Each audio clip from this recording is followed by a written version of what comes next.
Une fontaine à eau est un distributeur d'eau qui permet de remplacer la gamelle. Automatique, elle permet à l'eau de couler de façon cyclique après avoir été filtrée. Les fontaines à eau sont généralement électriques. Les non électriques ne sont que des gamelles munies d'un réservoir. Tout d'abord, une fontaine à eau, évidemment, vous évite de remplir la gamelle d'eau de façon régulière, une à plusieurs fois par jour d'ailleurs, dans certains cas. Ceci peut être très intéressant si vous vous absentez fréquemment ou si vous avez plusieurs animaux. Deuxièmement, une fontaine à eau, et surtout chez nos chats, incite l'animal à boire plus et à s'hydrater.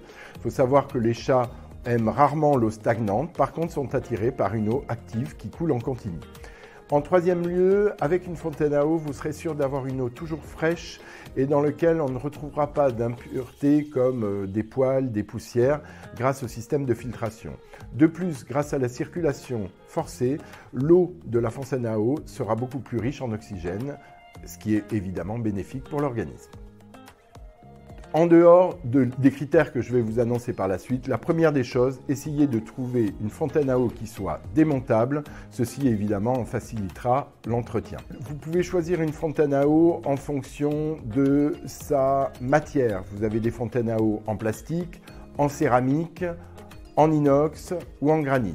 Deuxièmement, en fonction de sa contenance. En effet, votre choix ne sera pas le même si vous avez une fontaine à eau pour un chien de grande taille que pour un chat par exemple. Troisièmement, son prix, bien sûr, et le prix des pièces de rechange et en particulier des charbons que vous devez changer donc régulièrement. Quatrièmement, la couleur, le design, bien sûr, le bruit qui est un critère également très important. Le mode d'alimentation. Vous avez généralement les fontaines à eau classiques sont munies d'un interrupteur marche, arrêt, et lorsqu'elles sont bien sûr en marche, elles fonctionnent en continu.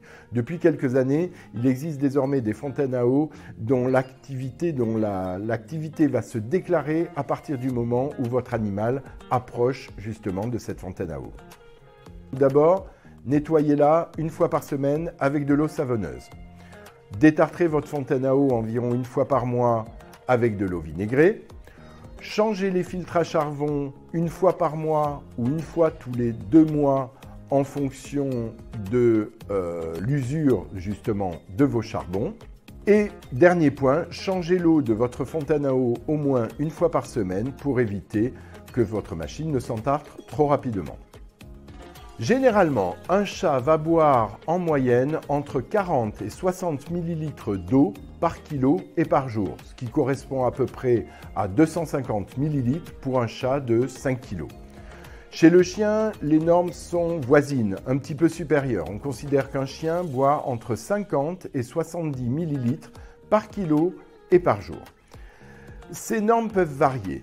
Tout d'abord, bien sûr, en fonction de l'alimentation. Plus votre animal mangera de croquettes, c'est-à-dire une alimentation sèche, et plus il aura tendance à boire par rapport à un animal qui ne mangerait que de la nourriture ou une alimentation mixte. Deuxièmement, par rapport à l'état physiologique de votre animal. Ça veut dire quoi? Ça veut dire que, par exemple, un chiot jusqu'à l'âge de 3 mois va boire environ 2 fois plus qu'un adulte normal.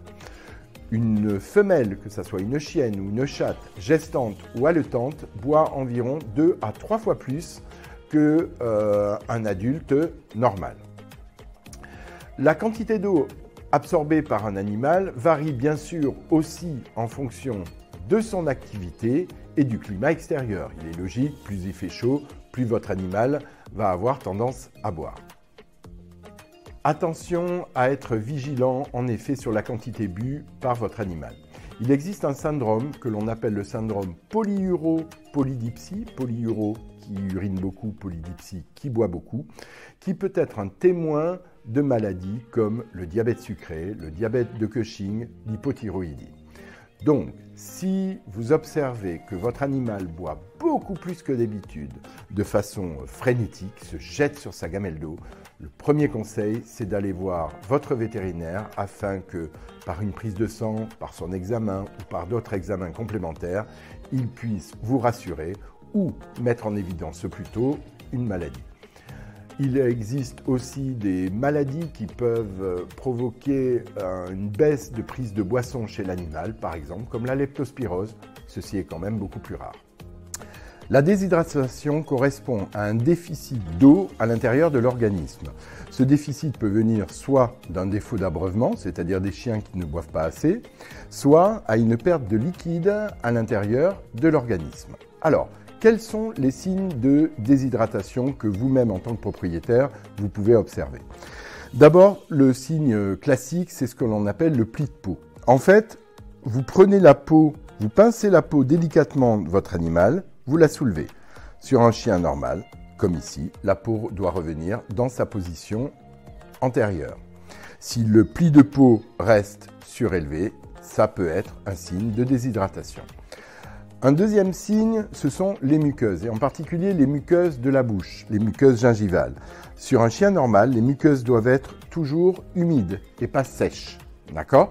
Troisième signe, ce qu'on appelle le temps de remplissage capillaire, c'est-à-dire que vous appliquez votre doigt sur la gencive de votre chien, vous appuyez un petit peu, et quand vous relâchez, cette petite tache blanche qui était apparue doit disparaître dans les 2-3 secondes. En résumé également, il faut savoir qu'un animal déshydraté est un animal qui ne va pas bien. Donc généralement, il sera apathique, il ne mangera pas ou peu. Et dans les cas les plus extrêmes, on verra des yeux qui sont enfoncés dans la cavité orbitaire. Et deuxièmement, un refroidissement des membres et en particulier de leurs extrémités.